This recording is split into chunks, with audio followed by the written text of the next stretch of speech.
Oh boy. Well, Pacers couldn't do it. Couldn't get it done. Couldn't cover. Thought I was gonna sneak away there with the cover in the last possession. Matherin turns it over, but man, Halliburton. The Pacers. You look at the box score. If you don't watch the game, be like, how the heck did the Pacers even keep it that close with Halliburton scoring 4 points? Like just 4 points, 6 assists. They would have had a chance to win if they would have just kept McConnell in the game.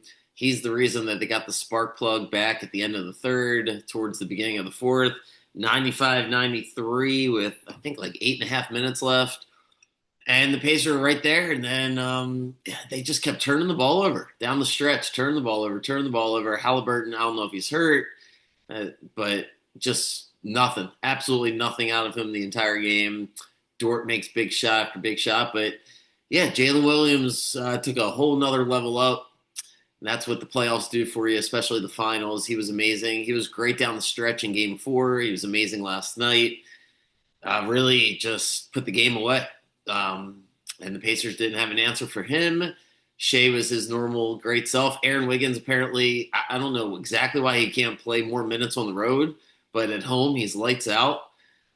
And the Thunder beat him. Thunder beat him. I'm annoyed with myself that I didn't take the over for the Thunder's points because I was considering doing that. Had like 4 or 5 bets I was going to put out. And then ultimately just didn't feel very confident. So just wanted to go with the Pacers.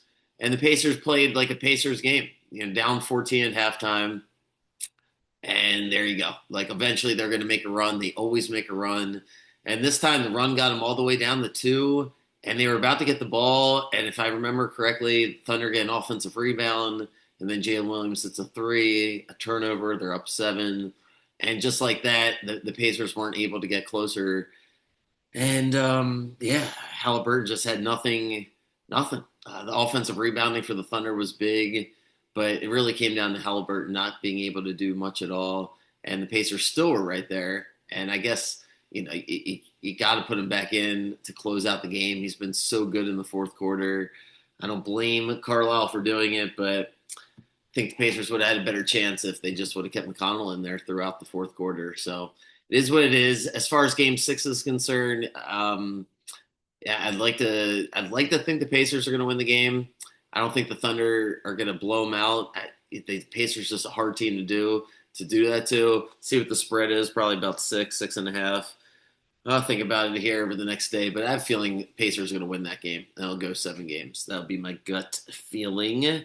Orioles yesterday, that just when you're getting lucky and you don't win, it really bites you. Like we were getting lucky as far as the first base, the out of first base that wasn't. It looked like Jackson was potentially out on the steal. Rays lose their challenge on the very first inning, second batter trying to pick off Jackson, and then it bites him in the ass because a couple innings later, their guy's clearly safe at first base on a bunt, beautiful bunt, and we get the benefit of the call there. They had a couple really hard hit balls early in the game off Eflin that could have, if they were just a couple feet one way or the other, would have produced more runs. But Arias is just automatic over there at third base. He doesn't make the dramatic plays that you remember Machado making, but it's just automatic over there. It feels like turning a couple double plays. So Eflin, it just felt like we were getting lucky there early, and then boom, the bomb comes. It goes to five, it goes to seven, and that's the game. Because the Orioles, from the hitting perspective, O'Hearn's been our best player the whole year, so it's hard to get upset with him. But that was the one chance we had. Down 3-0. Adley gets the cheap home run that Lau got to start the game. But anyway, to counteract it, Adley gets the home run, makes it 3-1.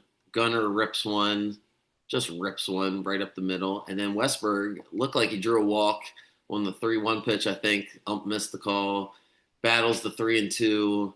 And then, yeah, he gets the walks. He got first and second with no outs, and that felt like the well, you didn't know it then, but that was the only chance. And O'Hearn hits into the double play, and that was it. Arias strikes out, and that was the end of the threat. Tampa Bay just played great baseball, an efficient game. You're looking at all stats throughout, and they just do everything the right way. They steal bases. Um, they hit with runners in scoring position. They just field the ball incredibly well. The bunting was on point, and the pitching was great. The starting pitcher was great. Bullpen was great, and it just sucked. Game sucked. Didn't have a lot of fun watching that game. Got away from it yesterday. Just not the greatest day in the world. So see if the Orioles can bounce back tonight. Got the hockey game. See if Panthers can close it out. If you're betting on that, good luck to you. But yeah, the Orioles are they're teetering here. This is the week to make it happen. You would have liked to win the first game. Puts a little more pressure on tonight's game. Yeah, they just the bats were just flat yesterday, and Tampa beat them.